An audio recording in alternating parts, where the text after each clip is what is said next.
Une nouvelle pas très intéressante ou alors une nouvelle qui bouscule l'ensemble du marché des crypto-monnaies. On a le CEO de Binance qui a connu plutôt une situation, j'ai envie de dire, certains classent ça dans des situations désastreuses, d'autres la classent dans des situations plutôt intéressantes en fonction des raisons qu'ils attribuent au contexte du PDG ou de l'ex-PDG de Binance.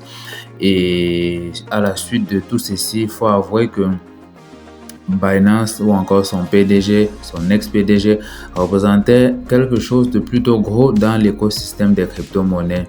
Et depuis un moment, il y a un doute qui planait à peu près au-dessus de lui et le fait qu'il soit passé à un second rang au niveau de l'exchange de Binance semble être plutôt une aubaine pour la situation globale du marché des crypto-monnaies. Alors les amis, bonjour à vous, bienvenue sur Metzify, la chaîne de l'actualité crypto et la chaîne qui vous donne l'actu et qui met à votre disposition les outils pour pouvoir réussir dans le secteur du Web 3.0 et les outils qui vous permettent de vous repérer dans le marché des crypto-monnaies et bien évidemment d'en tirer le maximum de profit. Alors les amis, comme d'habitude, après le générique, on commence.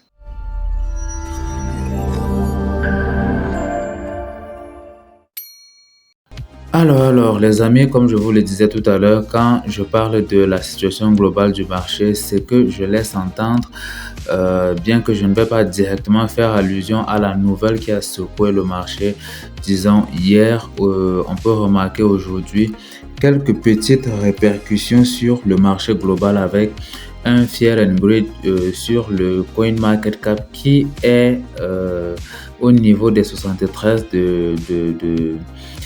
d'état psychologique du marché. On ne fait que régresser de plus en plus vers la barre jaune, si je peux dire ça ainsi. Et une fois qu'on sera ici, je pense qu'à partir de ce moment-là, beaucoup seront en train de sortir les gains qu'ils ont enregistrés à court terme durant ce mini bull run.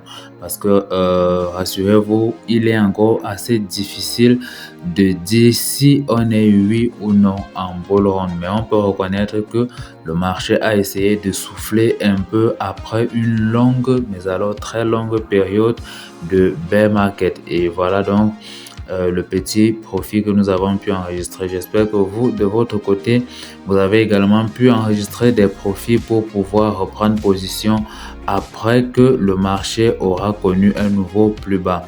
Certains spéculent un Bitcoin qui redescendra bien plus bas que les $20 000. D'autres pensent qu'on aura un Bitcoin qui n'ira pas aussi bas que cela.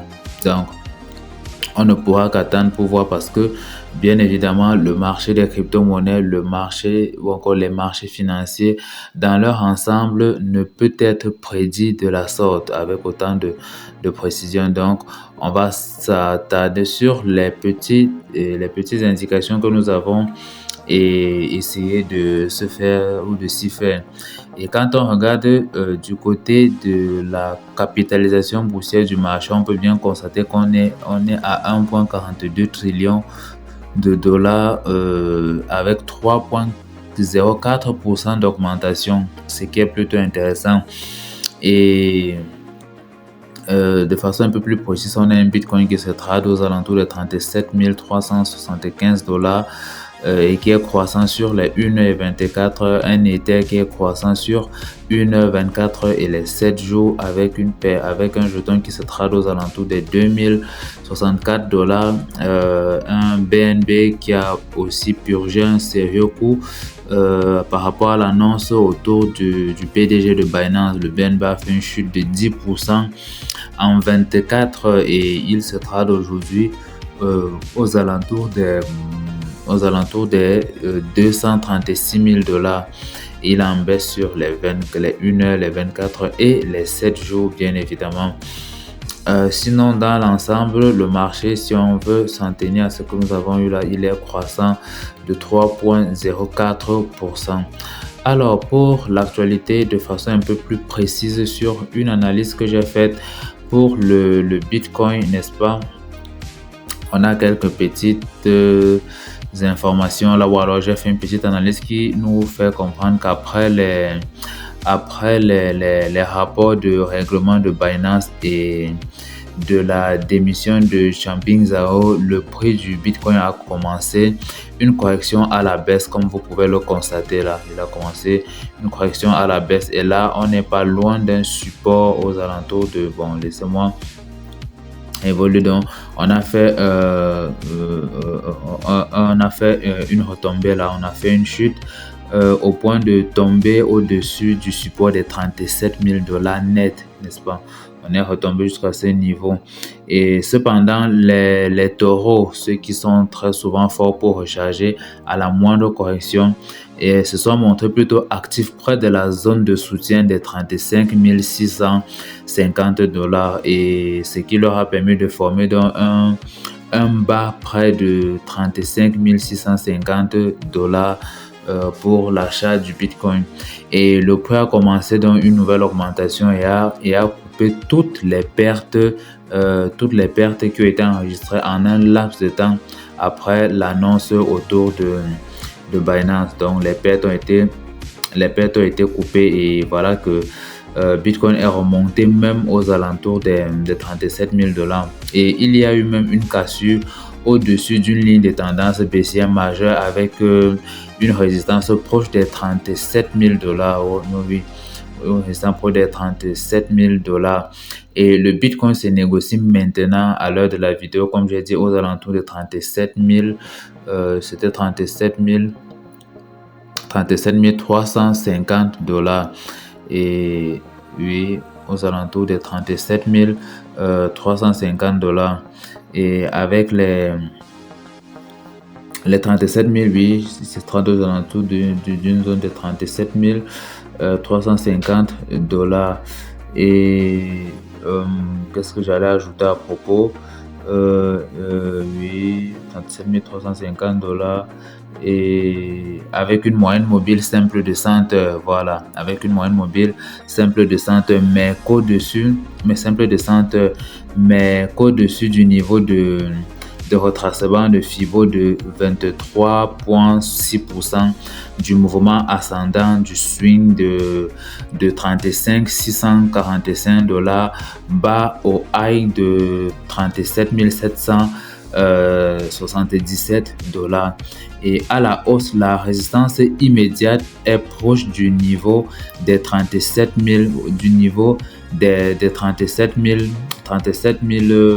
750 $.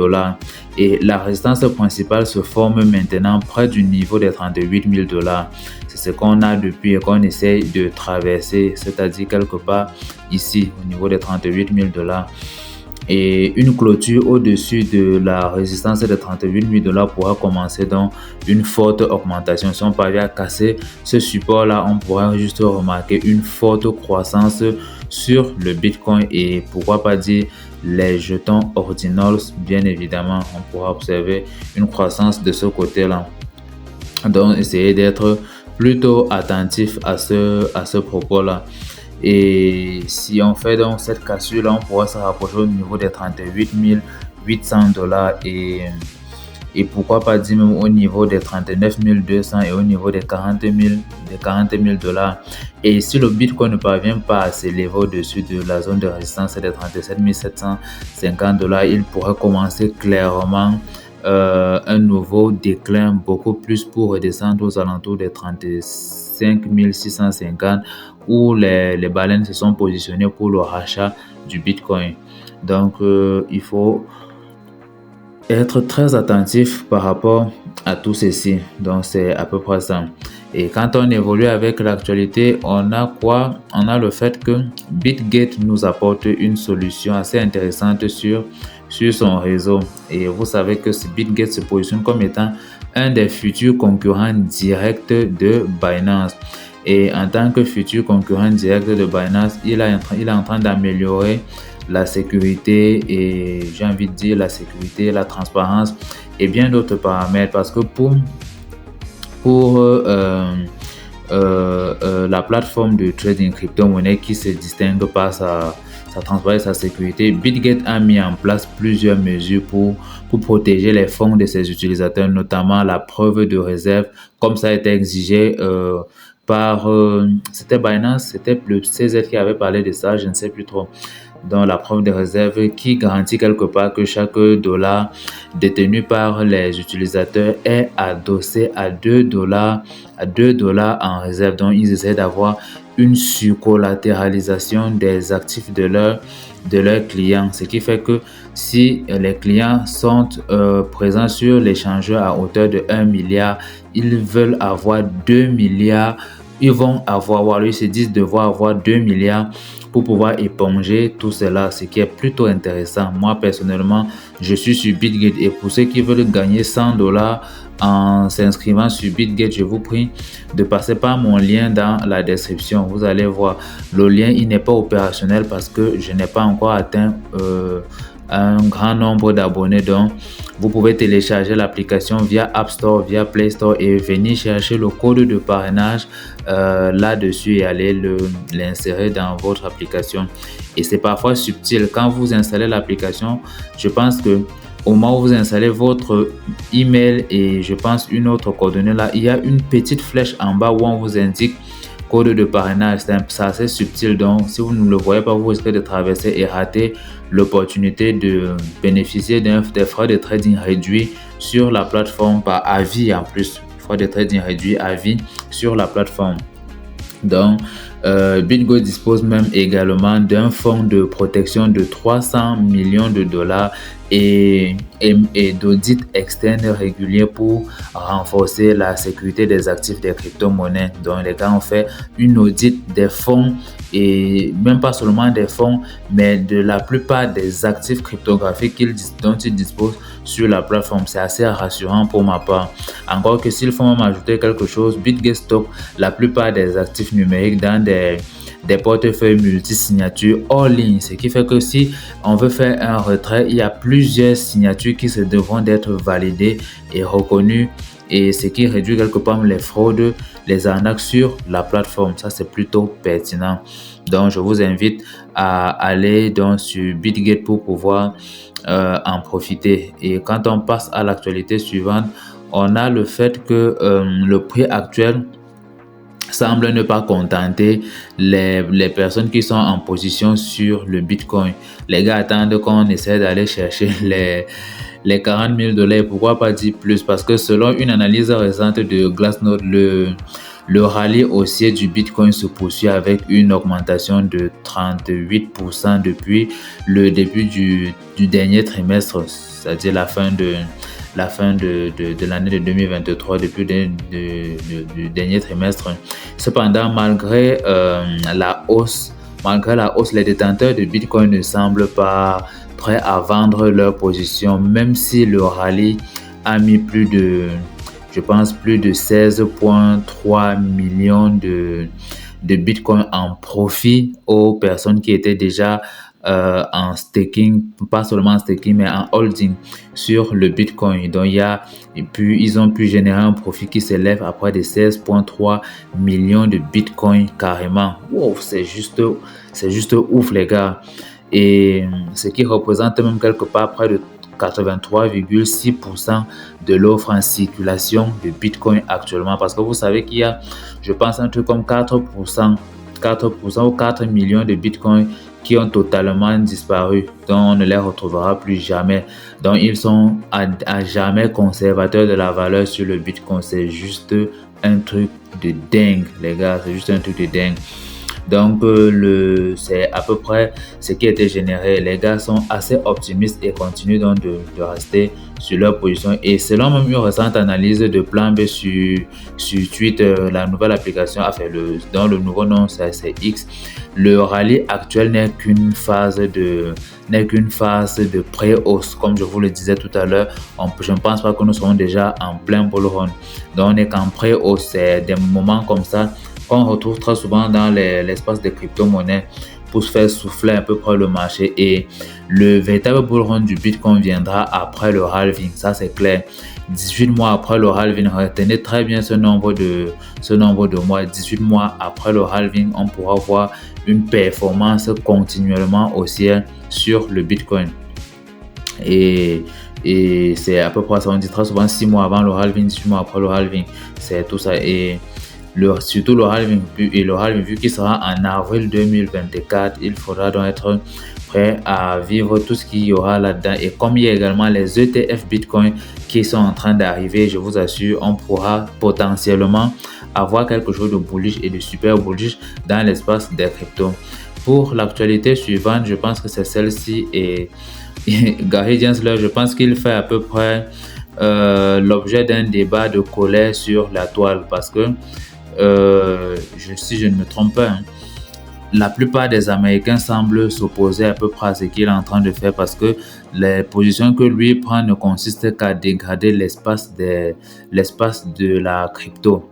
Il n'est pas trop pro-crypto et ses attitudes dérangent à peu près parce que le membre du Congrès, Warren Davidson, a appelé à la révocation de Gary Gensler, le président de la Securities and Exchange Commission des États-Unis, après que la SEC a poursuivi en justice 2 fois en 10 mois l'exchange de crypto-monnaies Kraken.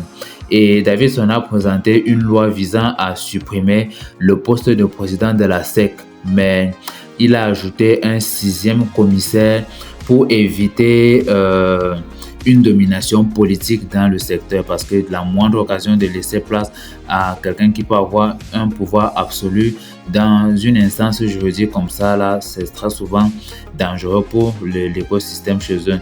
Et la SEC a donc déposé son 2e procès cette année contre Kraken pour l'exploitation d'une plateforme de trading crypto sans enregistrement.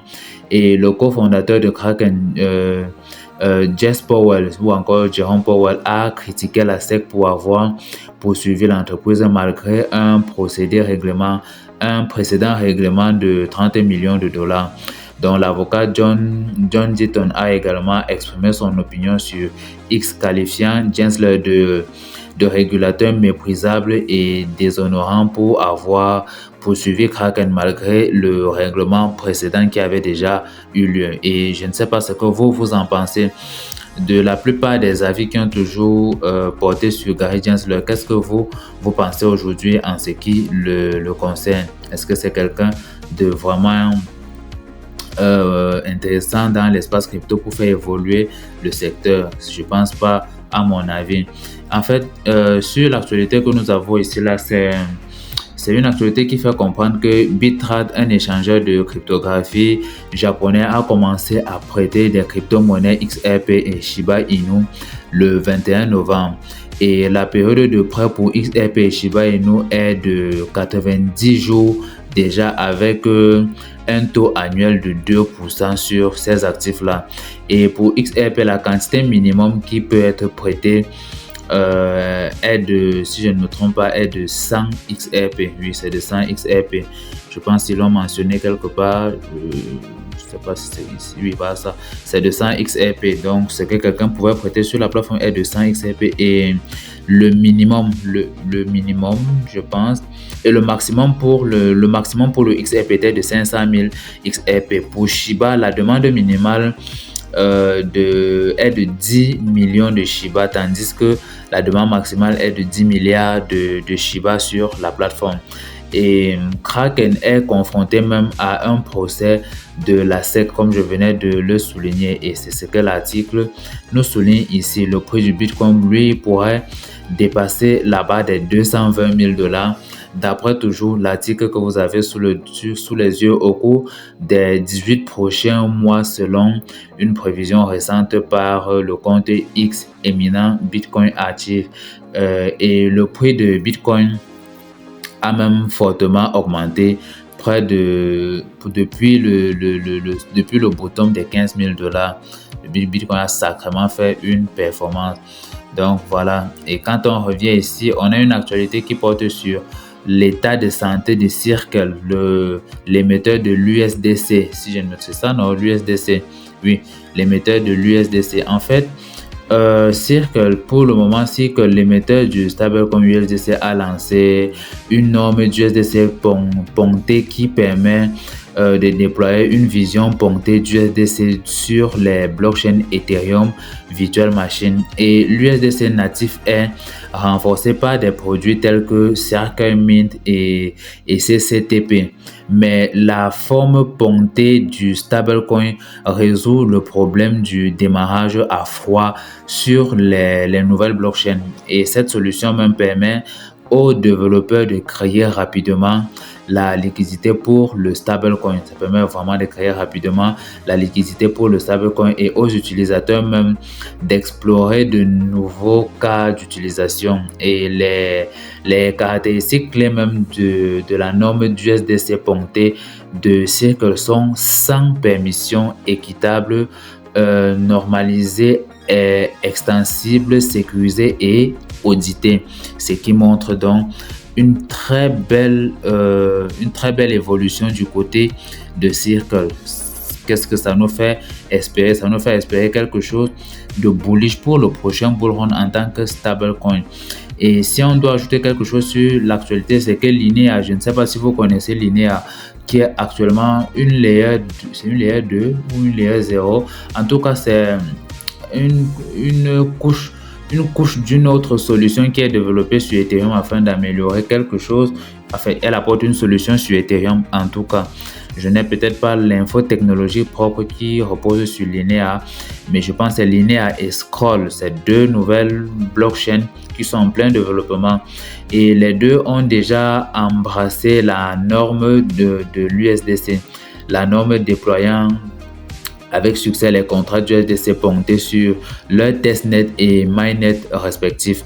Circle prévoit d'ailleurs même d'élargir la norme pour s'adapter aux configurations des architectures EVM modulaires courantes, facilitant ainsi son intégration dans les offres roll-up à service, quelque chose dans ce sens-là. Et cette norme du USDC poncté représente quelque part une avancée significative pour l'adoption de l'USDC de nouvelles blockchains, comme je l'ai dit tout à l'heure. Donc, c'est à peu près ça. Et quand on évolue de ce côté-ci, on a plus de 80% de Bitcoin supply à revenu. Glassnode, qu'est-ce qu'il nous dit? En fait, l'actualité que vous avez devant vous, c'est que selon le rapport de... Attendez voir... Oui. Selon le rapport de Glassnode Week on Chain, le pourcentage de l'offre en circulation de Bitcoin actuellement détenu dans les bénéfices, le bénéfice a atteint les 83,6% ou même les 16,36 millions de Bitcoin au cours de la semaine dernière, ce qui est historiquement significatif et bien au-dessus de la valeur moyenne de tous les temps de 74%. De plus, cette récente poussée a connu des schémas d'accumulation plus importants que d'autres cette année, dont les gars sont assez bullish sur le Bitcoin. Et si vous l'avez remarqué, cette actualité rejoint quelque part celle dont je parlais déjà tout à l'heure. Ce qui me permet de venir donc sur cette actualité des ETF Bitcoin Spot. La direction Grayscale a rencontré la SEC elle a rencontré la SEC pour l'approbation du GBTC. Donc, on veut voir si c'est déjà un produit qui approche et qui sera valide parce qu'on reste assez incertain vis-à-vis de l'ETF Bitcoin. Et d'après la note de la Securities and Exchange Commission des États-Unis, des membres de la division Trading and Market ont rencontré l'équipe de direction de Grayscale le 20 novembre et l'objet de la réunion concernait une proposition de changement de règles pour lister Grayscale Bitcoin Trust, leur ETF, au NYSE Arca en tant qu'ETF spot sur le Bitcoin. Et bien que le contenu détaillé de ces discussions ne soit pas connu, cela prouve quand même que une fois de plus, des échanges sont en cours entre les différentes parties, suggérant ainsi donc que l'on se rapproche d'un éventuel ou d'une éventuelle approbation de l'ETF Bitcoin. Donc, si jamais c'est validé, comme vous pouvez le voir là, subject, nanani, grayscale, enfin, tout ce que vous pouvez voir là-dessus. Si c'est validé, ce sera plutôt quelque chose d'intéressant pour le marché des crypto-monnaies. Qu'est-ce qu'on a là ici? On a, en fait, les gars, vous savez, s'il y a une chose que les cryptos, les pros crypto savent faire, c'est que à la moindre information qui porte une certaine influence sur le marché des cryptos, les pros crypto savent toujours créer un jeton directement en lien avec l'information. Et comme vous pouvez le constater ici, voici le CZ coin, c'est-à-dire un jeton, un même coin ou un shitcoin qui a été créé directement après l'actualité autour de CZ de Binance. Je ne sais pas quel est le but, c'est soutenir le CZ, ça j'en ai carrément aucune idée. Mais l'actif a fait une performance de plus de 140 000% en 24 heures. C'est juste un truc de dingue. Si vous aviez mis $100 dessus, vous seriez retrouvé à plus de disons, à plus de soit $1,400, soit $14 000, un truc comme ceci. Ça, c'est juste un truc de malade. C'est juste un truc. Oui, vous serez retrouvé à près de $14 000 sur le cours. Je ne sais pas qu'est-ce qui peut faire une telle rentabilité dans l'espace des crypto-monnaies. Si on évolue avec l'actualité, je pense que Ethereum a fini par lancer son layer 2 et avec une levée de fonds c'est un level up de 20 millions de dollars. En fait, qu'est-ce que j'ai pu retenir? En fait, attendez voir. Ah oui, je vois. En fait, à ce niveau, j'ai envie de dire qu'il est intéressant de voir que il y a une certaine évolution sur le réseau Ethereum. Il y a une certaine évolution sur le réseau Ethereum. Et est-ce que c'est de cette actualité ou attendez voir les amis. Attendez voir. Nutel, Blast. Oui, c'est ça. En fait, il est intéressant de voir que le réseau Blur, oui, c'est ça, le réseau Blur Found Layer 2 a récemment obtenu 20 millions de dollars grâce à une clôture de fonds dirigée par Paradigm et d'autres grands investisseurs dans la place.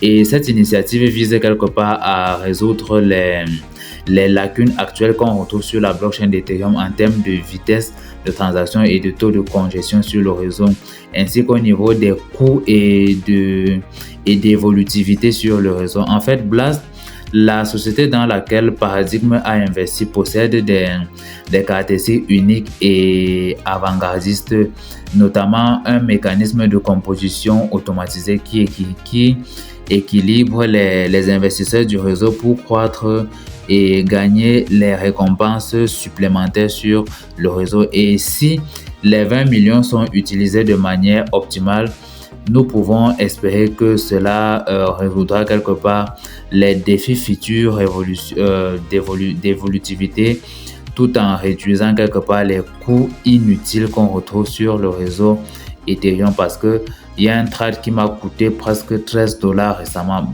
Honnêtement, ça m'a pas trop plu sur le coup, encore que j'étais même perdant sur le trade en question. Donc, enfin, pour la dernière actualité, on a une note sur la situation de CZ de Binance, une note qui nous apporte quelques informations. En fait, Changpeng Zhao, le fondateur et le CEO de Binance, a dû démissionner de son poste de direction en vertu d'un accord avec les autorités américaines. Et bien qu'il reste actionnaire majoritaire de la plateforme d'échange crypto, Richard Teng a pris le relais en tant que nouveau CEO de Binance. Et je pense que vous pouvez voir Richard Teng quelque part. Il n'y a pas sa photo ici. Ouais.